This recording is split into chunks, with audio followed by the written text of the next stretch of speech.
Welcome to the Unicorn Circuit, your weekly dose of car news, fanking, conspiracy.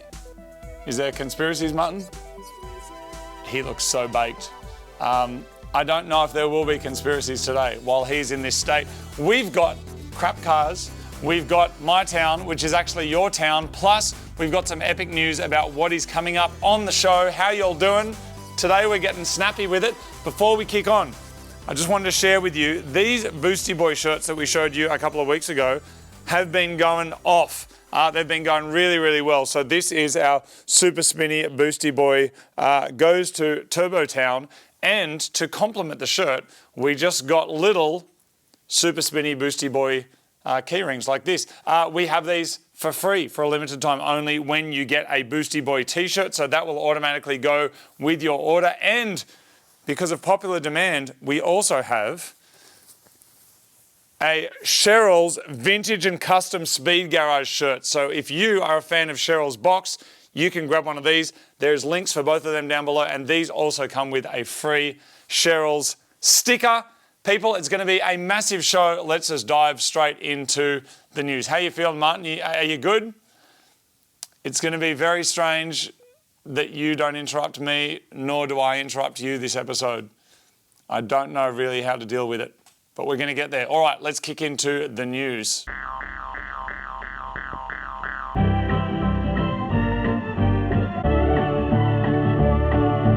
This week on the news, that is so awkward.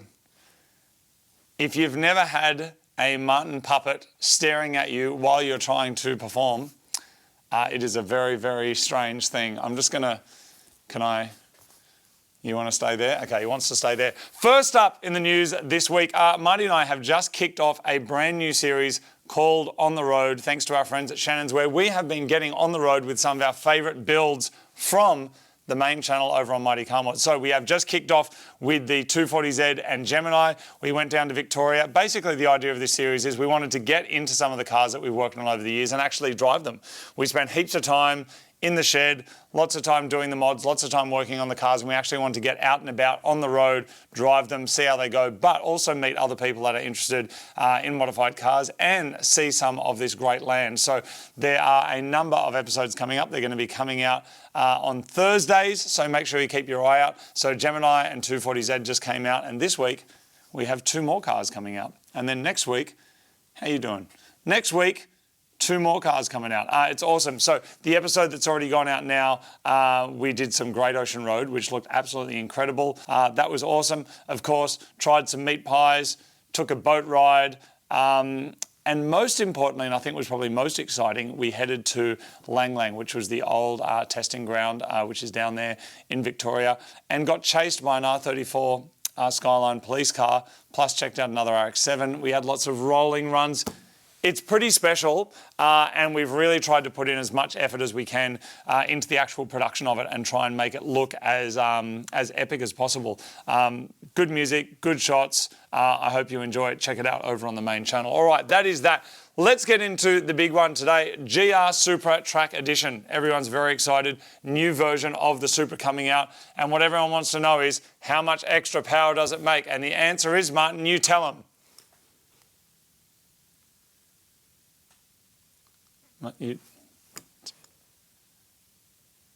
He's not wrong.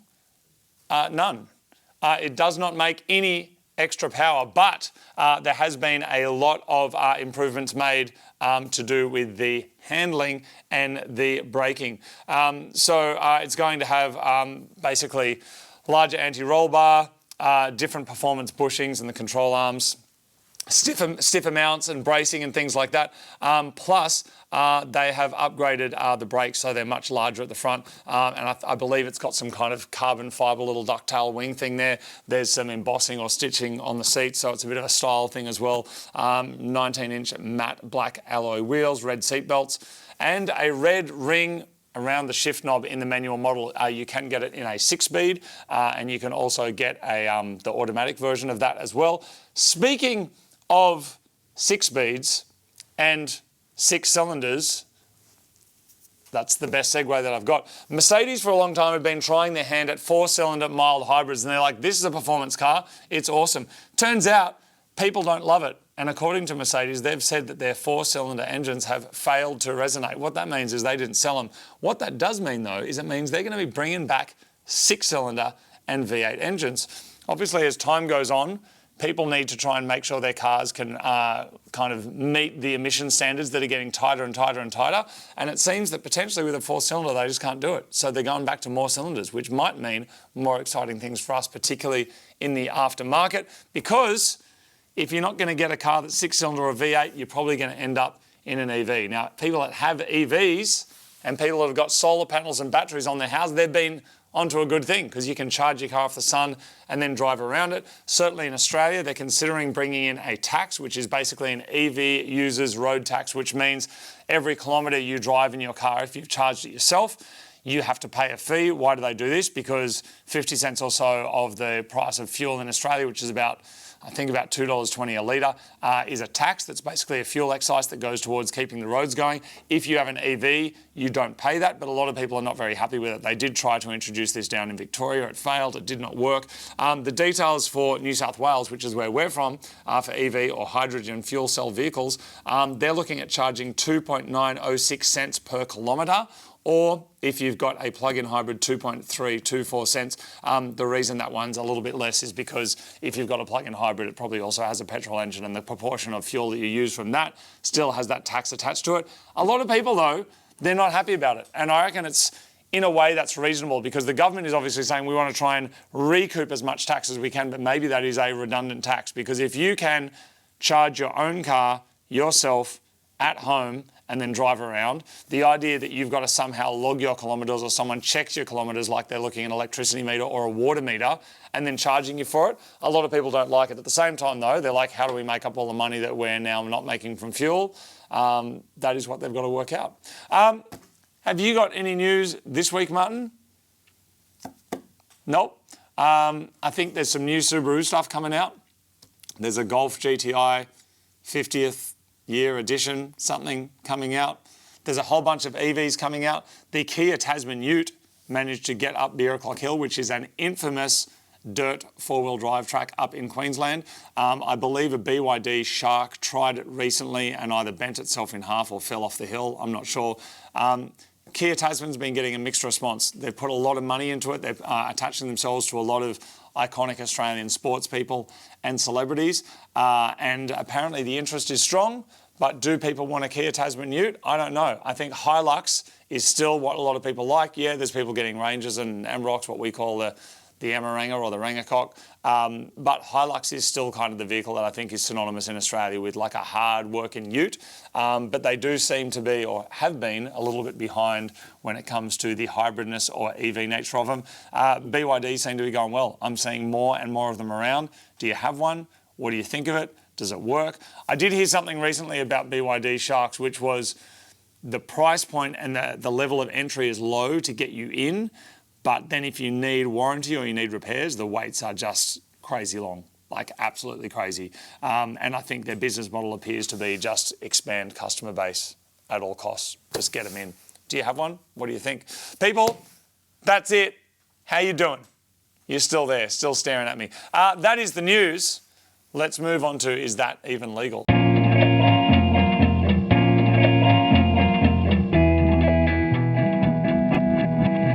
Is it even legal is the section of the show where we explore different laws from around the world. Martin, we're considering how baked you look, we're talking about food today. Martin, do you like America? Yes. Yes. Martin, do you like fried chicken? Yes, I'd really like some fried chicken right now. Martin, do you like eating your food like fried chicken in America with a knife and a fork? Yes. Illegal. This is true. In Gainesville, Georgia, it is illegal to use utensils when eating fried chicken. Why is it illegal? I have no idea. But it is illegal. A common question that we actually get when Marty and I are out and about, They go, what happened to your restaurant? Marty and I teamed up with a couple of friends of ours a few years ago, and we opened a restaurant called Wishbone. It was in Enmore, and it was opposite the Enmore Theatre. Our friends, Greg and Naomi, that we set that up with, were experienced restaurateurs and just made incredible food. And we were like, we love the food, we love the thing, let's do something. It is very hard to run a restaurant, it appears, in Sydney. I believe we were the first YouTubers in the world to open a restaurant, like a proper bricks and mortar, like not a pop-up, like a full service licensed restaurant. It was American style food. We had fried chicken. There was alcoholic slushies. There was like bourbon ice creams, all sorts of really cool stuff. There was poutine, which if you have never tried that before, that's like a Canadian snack pack with gravy and absolutely delicious. But around the time that we were running that, hospitality is already a challenge in itself. And then COVID happened. Then the lease was kind of coming up at around the same time. We're like, let's let it go, which was a tricky thing. But we do get asked a lot of like, is the restaurant still open? Because particularly people that come from overseas, and they're like, hey, can we go to the restaurant? And we're like, you're a couple of years too late. But it was our favourite restaurant in town. I do believe in one of the newspapers, the major newspapers, it won Best Fried Chicken in Sydney. And that was all down to Gregory Llewellyn, who is master chef and creator of that incredible crunchy fried chicken. What are we talking about, Martin? I believe we are talking about our crap cars. We're not, but here we are, my crap car.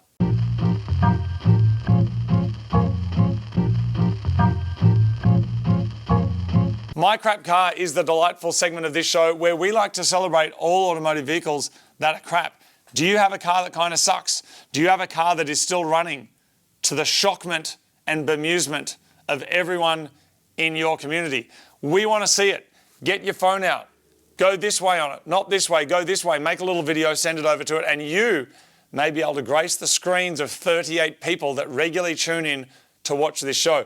This week, we're heading to New South Wales, our home state. We're saying g'day to Adrian, who is showing us his Nissan X-Trail. Hello, Unicorn Circuit. In a recent episode, you guys were looking at manual all-wheel drive or four-wheel drive Nissans that were not GTRs, and I thought I'd show you mine.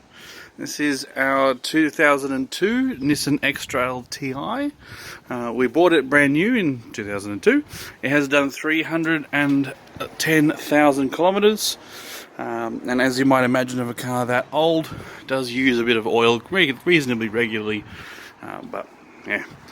It used to have a 6 CD stacker with a cassette player. Now has an aftermarket head unit with Apple CarPlay, and it's also got under-seat subs and speakers and everything. It also has a small short-range CB radio and some questionable mods that my sister installed with the gear lever, the steering wheel cover, and the little octopus in the corner there.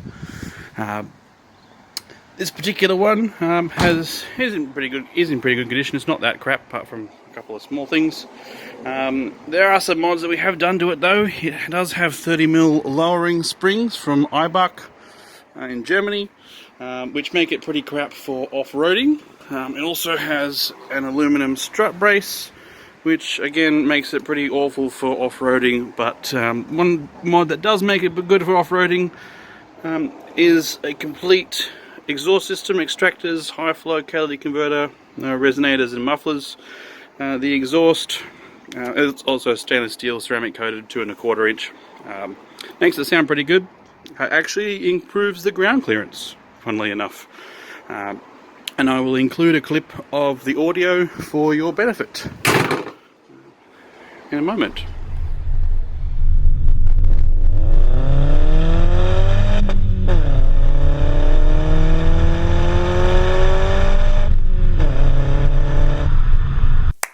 Well done. Thank you very much for sending that in. If you would like to share a video of your crap car, you can send it to mycrapcar@theunicorncircuit.com. Next up, we have Tinfoil Hat Cat.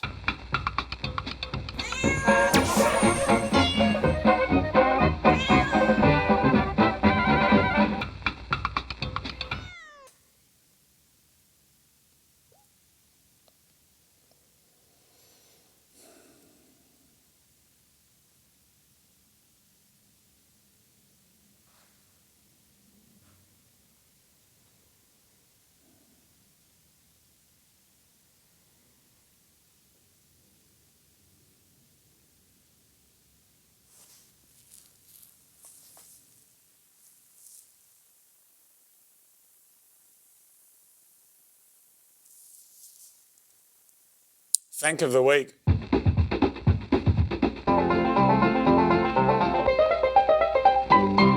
Fanking is the delightful art of recontextualising a product's name by taking a photo of it down near your crotch. And I've got to say, this week we have some absolute crackers. And I'm going to do something that has never before happened in unicorn circuit history. The Fanks are so good that I'm giving every single Fank of the week. Now, I just could imagine Martin in my ear now saying, how can so many Fanks be Fank of the week? It would be Fanks of the week. And it's correct. Fanks plural. I'm giving every single Fank that you're about to see Fanks of the week. Because it's evolved to such a point now that it may be probably my favourite artistic expression on the internet right now. Let's just go doodle mayo. You know it. All right, next up, G-Spot. Look at that. Look at what you've done. Look at what started. Next up, oh God, next.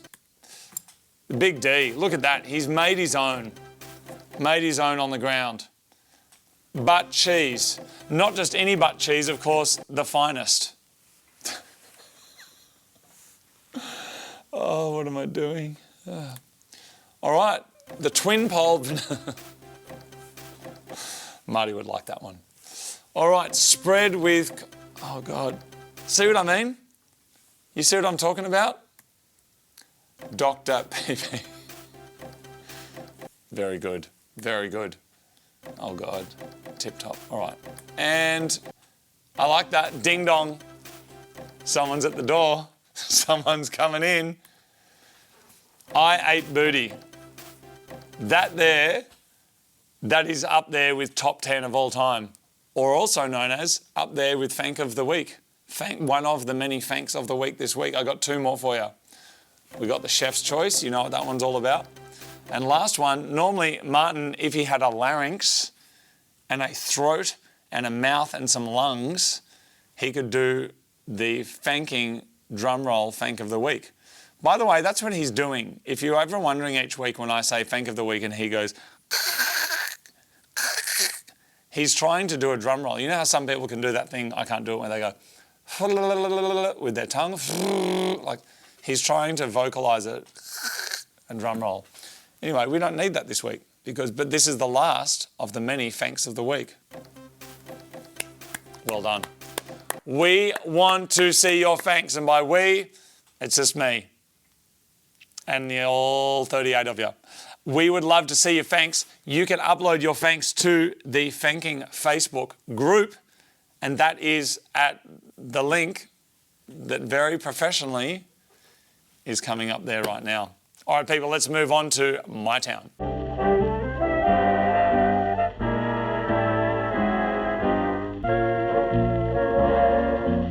mytown is the delightful segment where we recontextualise your town by taking photos of our crotch there or something. We would love to see your town, regardless of where you are. Are you in America? Are you in Japan? Are you in the Arctic Circle? Are you in Sweden? Are you in Tasmania? Are you in the desert? Are you in India? Please, we would love to see your town. This week we were speaking earlier about poutine, which is a Canadian snack pack. It's basically chips, slow-cooked brisket, and some gravy, and then I think it has some cheese or cheese curd on it, and it's all whipped up into a delightful, carby, proteiny, fatty deliciousness. I'm sure it can be explained in a way that sounds more appetising than that, but it is delicious. And why is it relevant? Because this week on mytown, we are heading to Canada, where they don't mess about. Marty, Moog, Unicorn Circuit viewers, welcome to my town, the town of Port Coquitlam. This is probably one of the reasons they call it Port Coquitlam. We don't have a shipping port for ships, but we do have a giant train yard for Canadian Pacific Railways. We've got these big boys running through our town every single day. Look at that, there's even two of them. Well, I guess this is where I'll tell you who I am. I'm the color indigo, and tell you a little bit about Port Coquitlam. Port Coquitlam is in the Lower Mainland, which a lot of people like to call Vancouver, but they're all different cities. We got Coquitlam to our west across Coquitlam River, and to the south of that is Burnaby, and to the south of Burnaby and the south of us across the Fraser River is Surrey and Langley, and across the Pitt River is Pitt River and Maple Ridge. To the south of them is still Langley. All these areas could kind of be considered the same city, but they're not. They're all different cities. We can just get anywhere on the same transit system, the same roads. It's easy to get straight to Vancouver from here if you don't mind some traffic. Port Coquitlam is a relatively small city, if that's what you want to call it. There's lots of people that like doing their outdoor stuff. We're right close to the mountains, and there's trails everywhere, biking and walking. And this area here is what would be considered our downtown. Small town near a big city. It's a beautiful little downtown area. Very busy today. Tons of people out walking. Police out patrolling.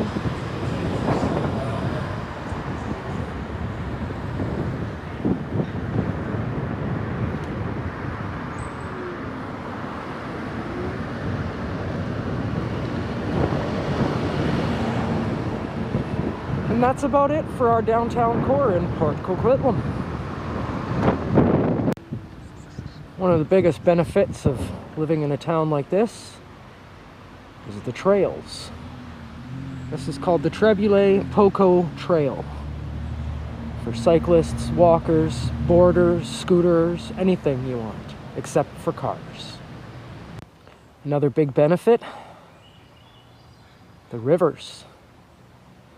On the nice days in the summer, you can see people all over the river here. I can't get down much farther. People will float down the river, people swimming in here. We also have another large river that may be known across the world, may not be known, called the Fraser River, just down this way. Every once in a while, you'll find gems like this. I know you guys don't get these much in Australia. I don't know if you got them at all, but a Ford Thunderbird. I could not tell you what year. I don't know enough about Fords, but that is a beautiful car. So that's my town, Port Coquitlam. Hope you enjoyed watching, guys. Have yourselves something of a day. Thank you very much for sending us a My Town. We would love to see your town. Please get out there. Use it that way, not that way, your phone. Just take us 30 seconds. Maybe it's the middle of summer, maybe it's the middle of winter, maybe you can't get outside. Get an umbrella. Mighty Car Mod sells umbrellas even. Just go outside, point it out the door, give us a look around, tell us about what's good, tell us about what's exciting, but also tell us about what's crap. That's what we really, really want to know. You can send it to mytown@theunicorncircuit.com. Now we are moving on to random story, eat, bag, mailbag time.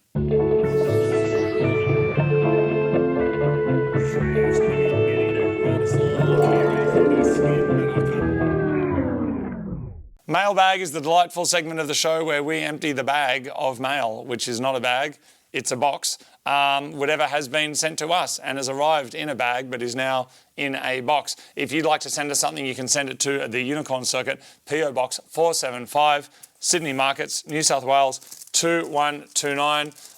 We have both a box and an envelope. We do not have a bag.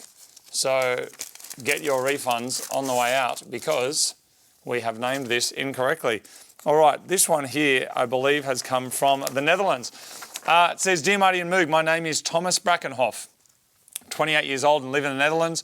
Nord Holland to be specific. For all my life I've been interested in cars. When I was still a baby, my parents would take me for a drive in their Fiat Punto when I was upset. In my early teens, I discovered MCM on YouTube. Now I drive a 2020 Jeep and a 2012 Yaris. That is an interesting combination. 1.3 litre NA Beast with 99 horses, my first car. I'm getting married to my fiance. Congratulations to both of you. She's kind of a petrol head on 2 wheels and she's got a modified motorbike. That's cool. When I'm watching an MCM video, she always seems to walk into the room when something strange is happening. Often it involves bare feet using tools or Moog dancing on top of Twisted, not to mention all the strange things that happen around the Peugeot in France. Anyway, your videos always make me laugh and make my day better. My dream car is a GT86, so I was so happy to see when you did a series on the BRZ. Via this letter, I want to thank you both for all the great years of videos that keep improving. Never change a thing, stay true to yourselves. Here's to many more videos to come. Sincerely, Unicorn Circuit viewer number 6 out of 38. He's given himself number 6. And here, this is a photo of my Yaris, all the way in Poland since my fiance is Polish. It is a more than 3,000 kilometre round trip from my city to my fiance's parents' house and back. However, not a problem for this little car.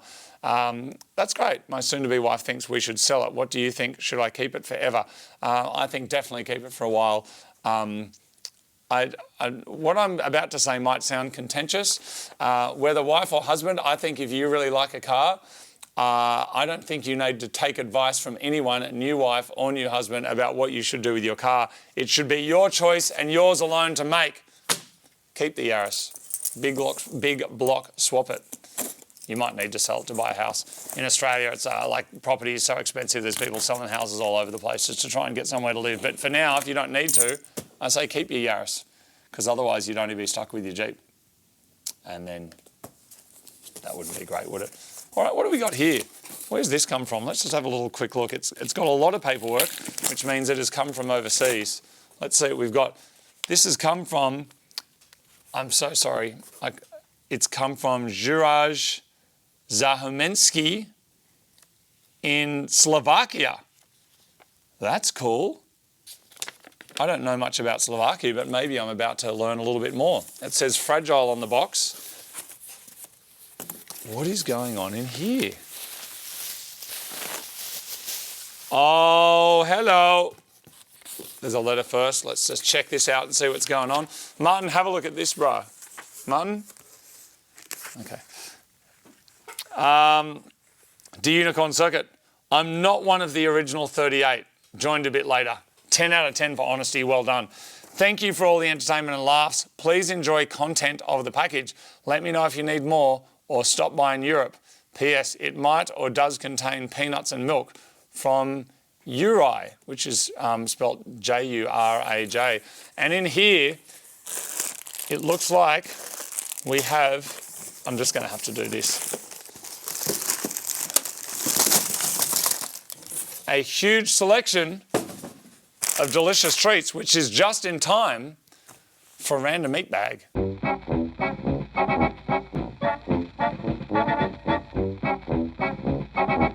Every week on the show, we like to explore the world by exploring our mouth holes with food that gets sent to us from strangers on the internet.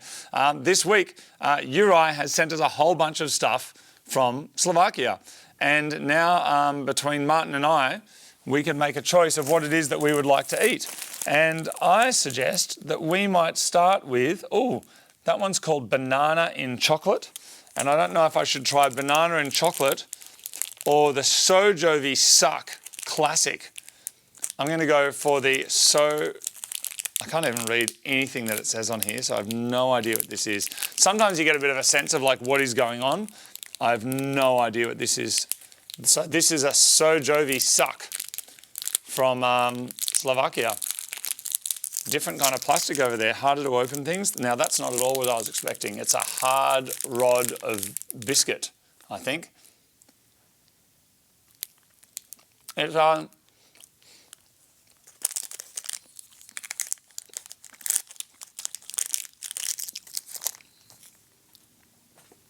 it tastes like a combination of coconut, apricot, and diesel. Like, woo! It's alcohol. I think it's alcohol. It's an alcohol stick. It's an alcohol stick. It's an alcoholic stick of hard stuff.